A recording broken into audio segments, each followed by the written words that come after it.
if you already haven't been able to figure it out, sorry, I butchered my words there at the beginning. I'm keeping that in too because I'm me. I like Cyberpunk. I fell in love with the world of Cyberpunk because of Edgerunners. I like Cyberpunk. I like this world. I'm actually about to spend a lot of money on this world, buying some of the books to learn more about the history of the Cyberpunk world. Because I'm fascinated by it. It terrifies the living hell out of me. I am so terrified of this world, but I like Cyberpunk. I like Cyberpunk Edgerunners. Hey, I'm also going to be streaming more Cyberpunk this weekend, so check those out. CBR has an awful take here. Because they're just dumb. And I shouldn't be surprised. This is CBR, but this is also the slow news time, so you get what you get. Cyberpunk Edgerunners. Was the time skip a good idea?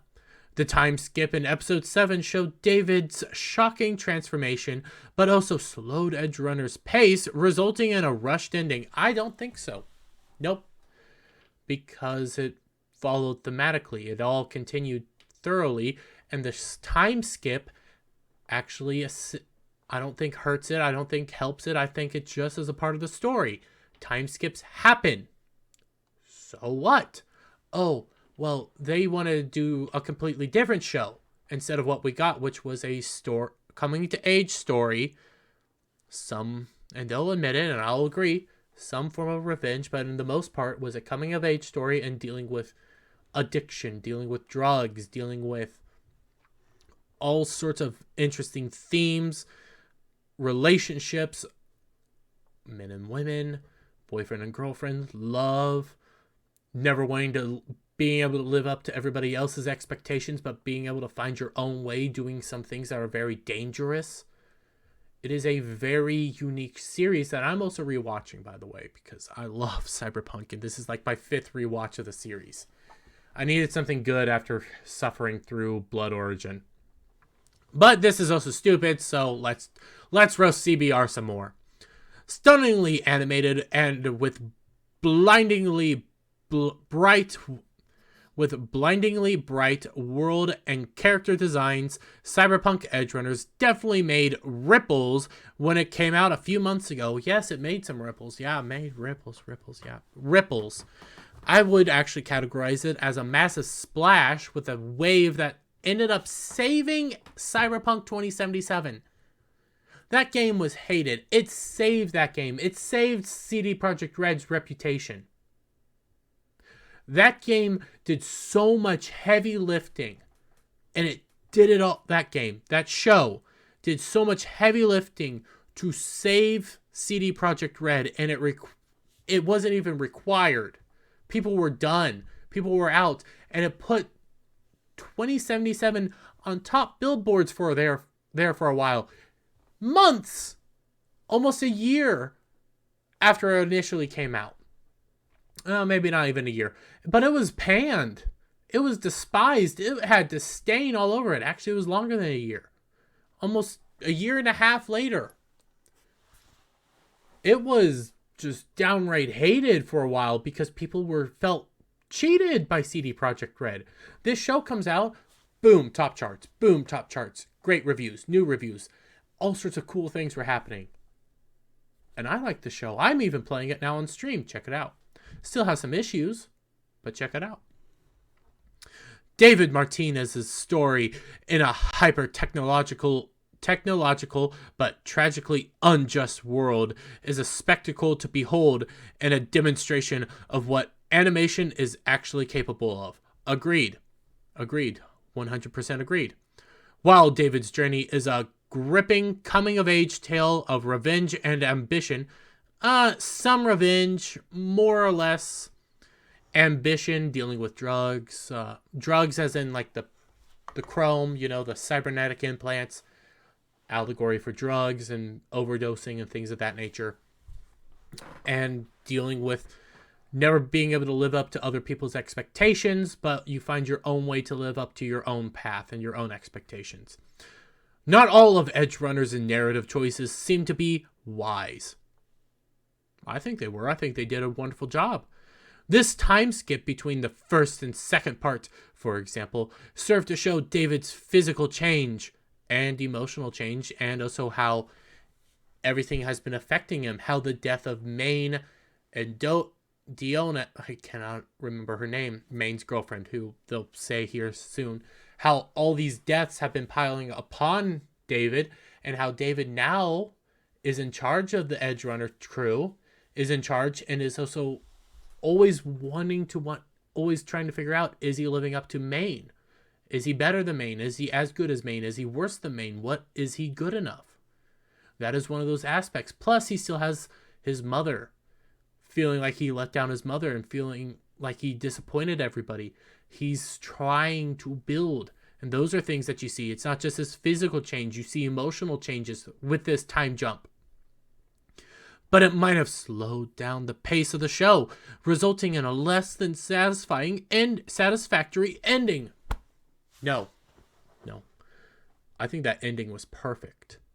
I think that ending hurt a lot of people. It was so tragic to watch that ending that I was on the point of becoming Yellow Flash.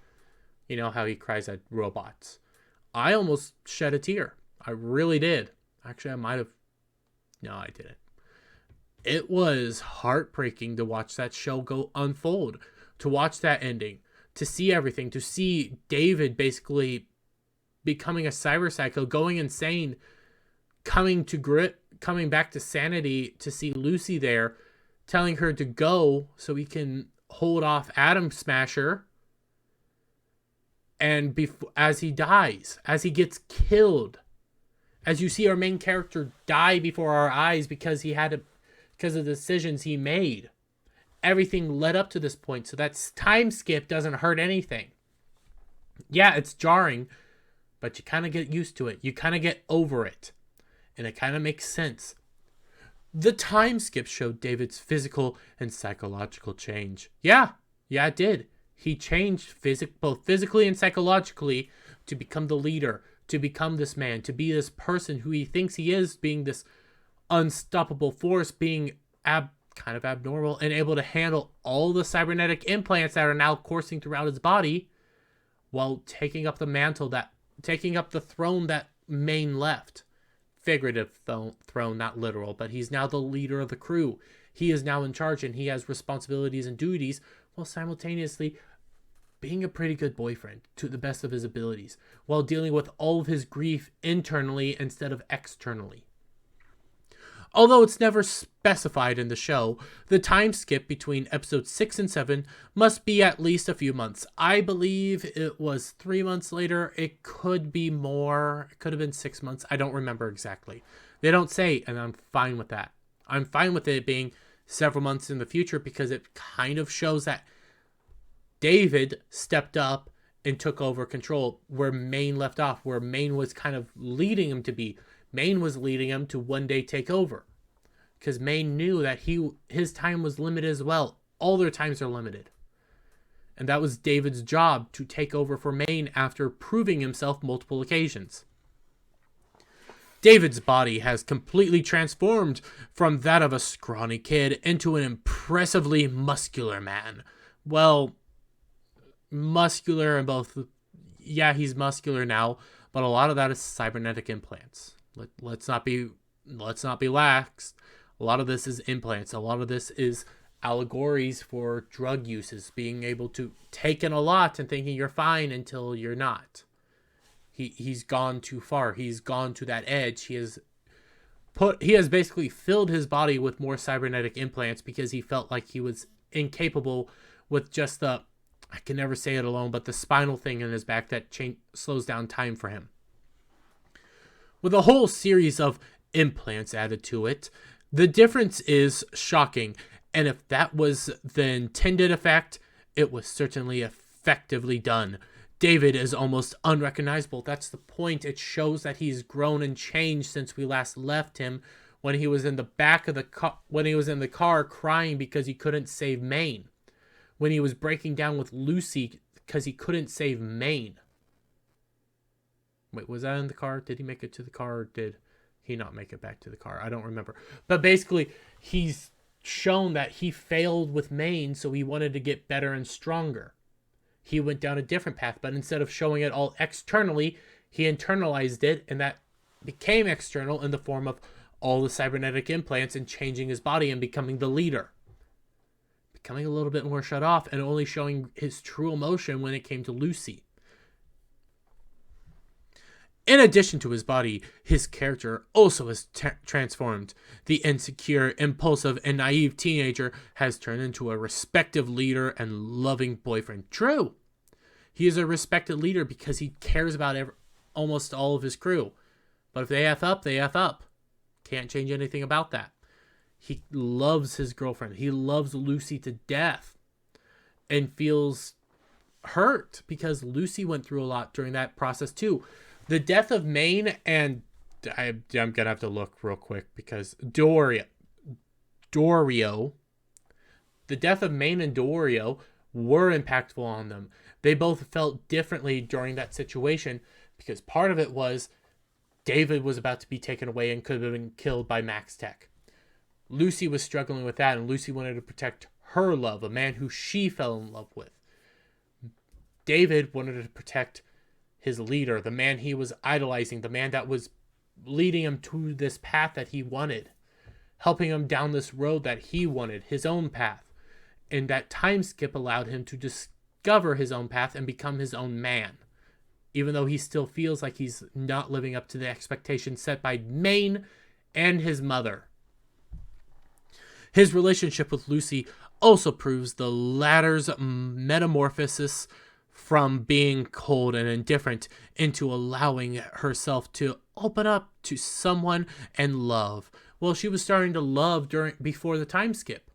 She was starting to open up and love prior to that. This is just showing, hey, they continued to love each other. They didn't break up after the death. They didn't, after all that chaos, they stayed together. But she's also impacted. She is actually not so opened anymore. She's more shut off.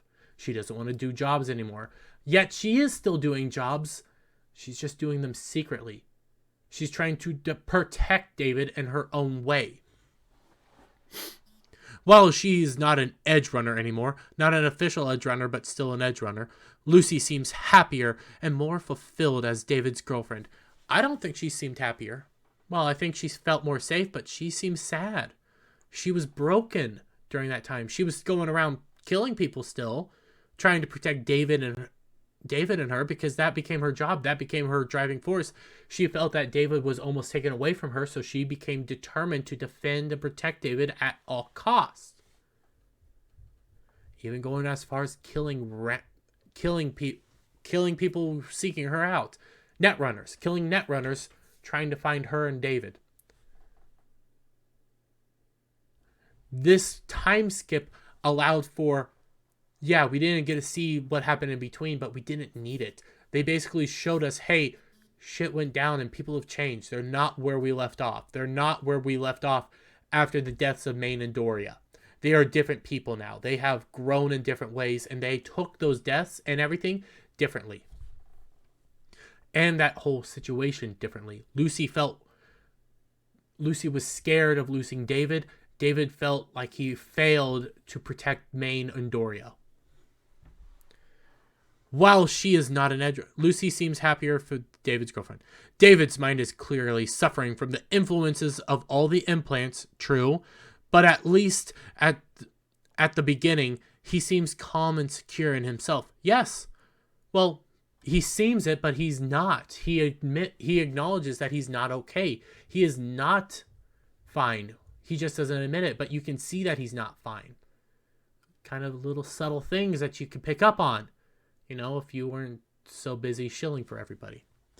Ironically, the time skip serves to confirm that despite Maine and Dorio's deaths, nothing in this twisted world has changed. No, they have changed. They have drastically changed. Those events have drastically changed David and Lucy forever. That leads down to the final moments. That leads to the ending. So those deaths are important. They just impact both characters differently. They are suffering. Nothing in this twist has changed. And it probably never will. Nope, never will. Cyberpunk is a terrifying world that I would never want to live in. Cyberpunk Edgerunners ending would have been more impactful without the time skip. I don't think so. I don't think so, because now you're radically changing the story and radically changing the whole impact of the death. Because now you want it to be about Maine and Dorio, not about David coming to grips that he's not a failure and sacrificing himself to save Lucy. Although it certainly added to the shock factor of David's physical change, Cyberpunk Edgerunners time skip might have done more bad than good. No, I think it did good. I think it did fine. I think it did what it needed to do. Maine's death being a pivotal point in the story. We still get the impact of Maine's death, because Maine's death was the situation. It wasn't just Maine and Dorio's death. Those were just representations and effects that impacted everybody else. Probably saying the words wrong. What it led was David didn't feel adequate enough. He still felt inadequate. He felt like he was failing everybody and not living up to the expectations set by his mom and Maine. He felt like a failure. That's why he grew, became more muscular, put more implants in, continued, and then became the leader.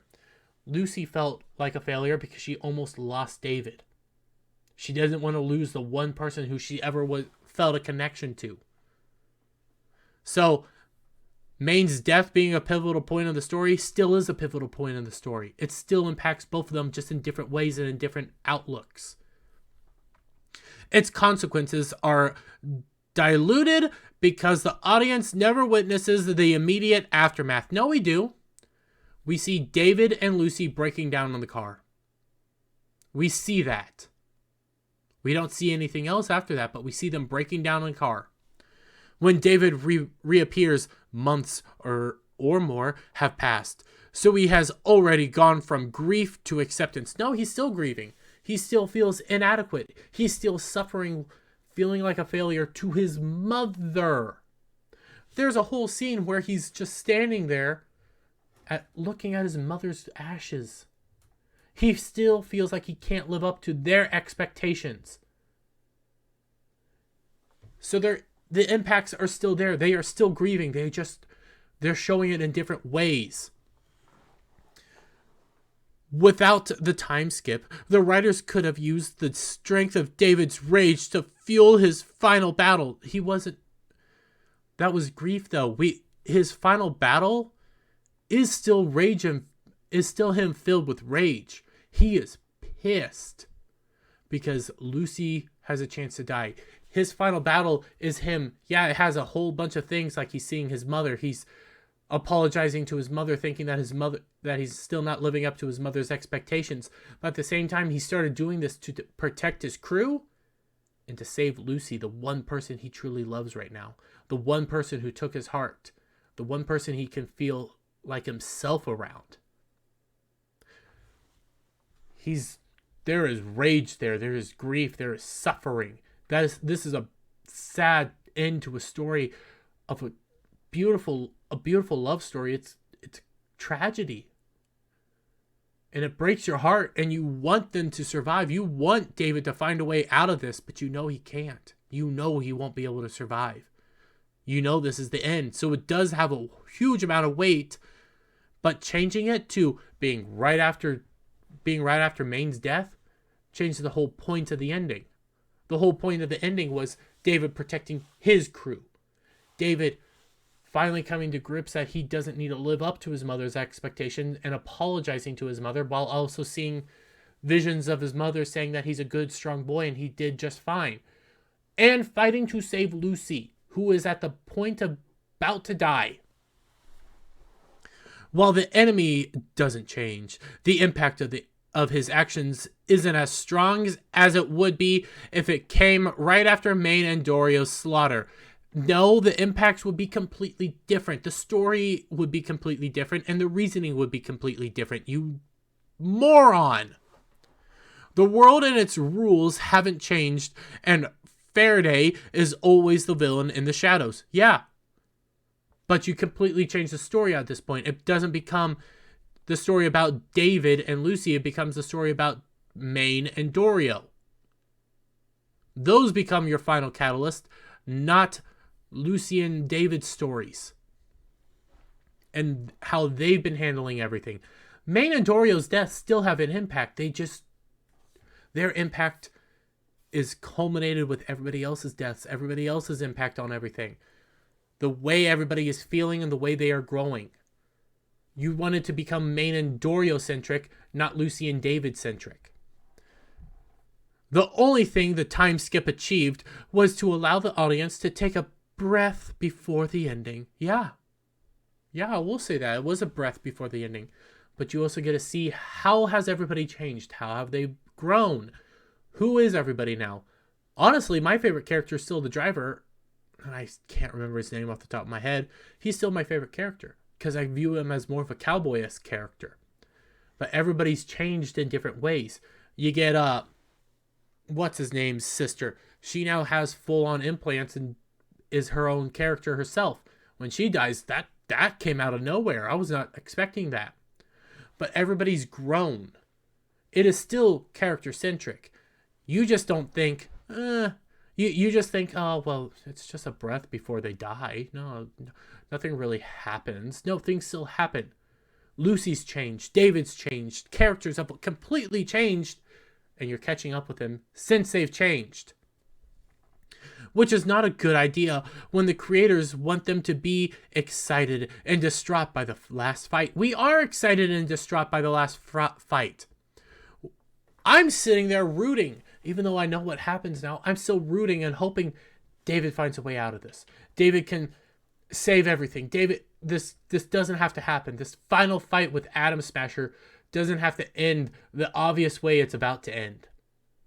With David, even in this super high-tech military-grade weaponry now, utilizing the back system, that I can never pronounce its name right, utilizing that system, time-skipping, doing everything, seeing Atom Smasher can do what he can do and do it better and is not having the cyber psychotics that David's having.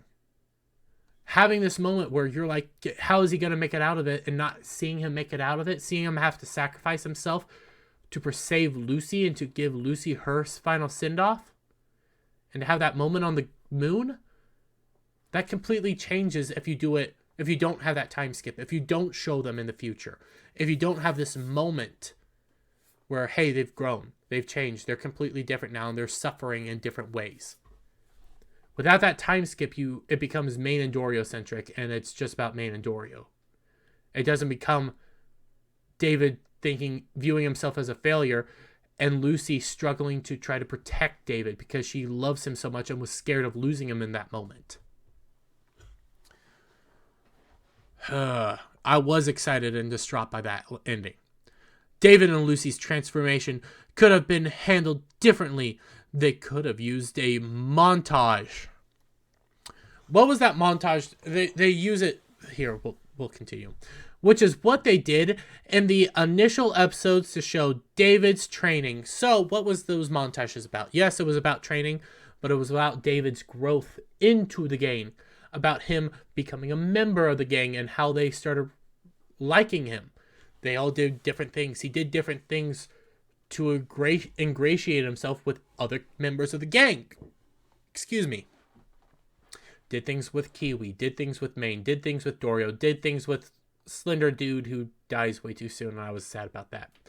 Did things with Lucy, grew with Lucy. That montage was there to show him growing, yes, training, but growing and growing closer to everybody, along with Maine. So when Maine dies, you do feel impact and death there. When all those characters die, you feel something. That montage did what it had to do. But showing a montage of them grieving would have been something completely different. Again, it changes the ending altogether.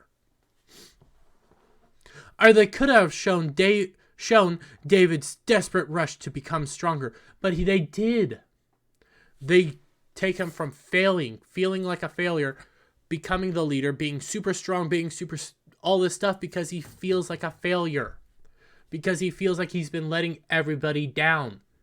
Even going down this path that he's seeing success in, he still feels like a failure. We see this growth, even with the use of the time skip. By adding more and more implants and showing the effects on his body and brain as they happened. But we get to see that still. We still get to see that. You just are mad that they had a time skip. That's it. Because when we come back, we do start seeing the changes in David. His initial change. He's a whole lot colder and doesn't care when this new dude joins the team dies. He does not care. He says, well, part of the job. Well, it doesn't necessarily ruin Edgerunners. No, you completely change the ending and the basis of the story. Your argument changes the entire story. The time skip could have been dealt with better or even avoided. No. Well, yeah, they could have dealt with it better. They could have shown what you wanted them to show, but there would have been something completely different. That time skip allows for you to accept, hey, things have changed. People are different now. Things are going differently. And like I said earlier, we do get to see everything. So maybe they could have done it a little bit better. I'll always say you can do things better. But I don't think it should have been avoided. I think it was important to the story. David and Lucy's relationship had been growing since the very beginning, and David's physical metamorphosis had started in episode 1 with his first implant. Yeah, so what? They've been growing closer together. Okay. Doesn't mean that they couldn't have used that time skip like they did. A wiser choice would have been to show the effects of Maine's death on both of them. We did see the effects. We saw Maine's death and how it affected both of them. Now, it was the situation. It wasn't Maine's death as a whole. It was, what did that moment mean? For Lucy, watching David rush in and having to deal with Max Tech, I'm probably getting it wrong, that like uber super powerful police force, being scared of losing him, affects her to the point that she doesn't want to go out anymore and be an edge runner, but is going around killing net runners to protect David and her life. How does it affect David?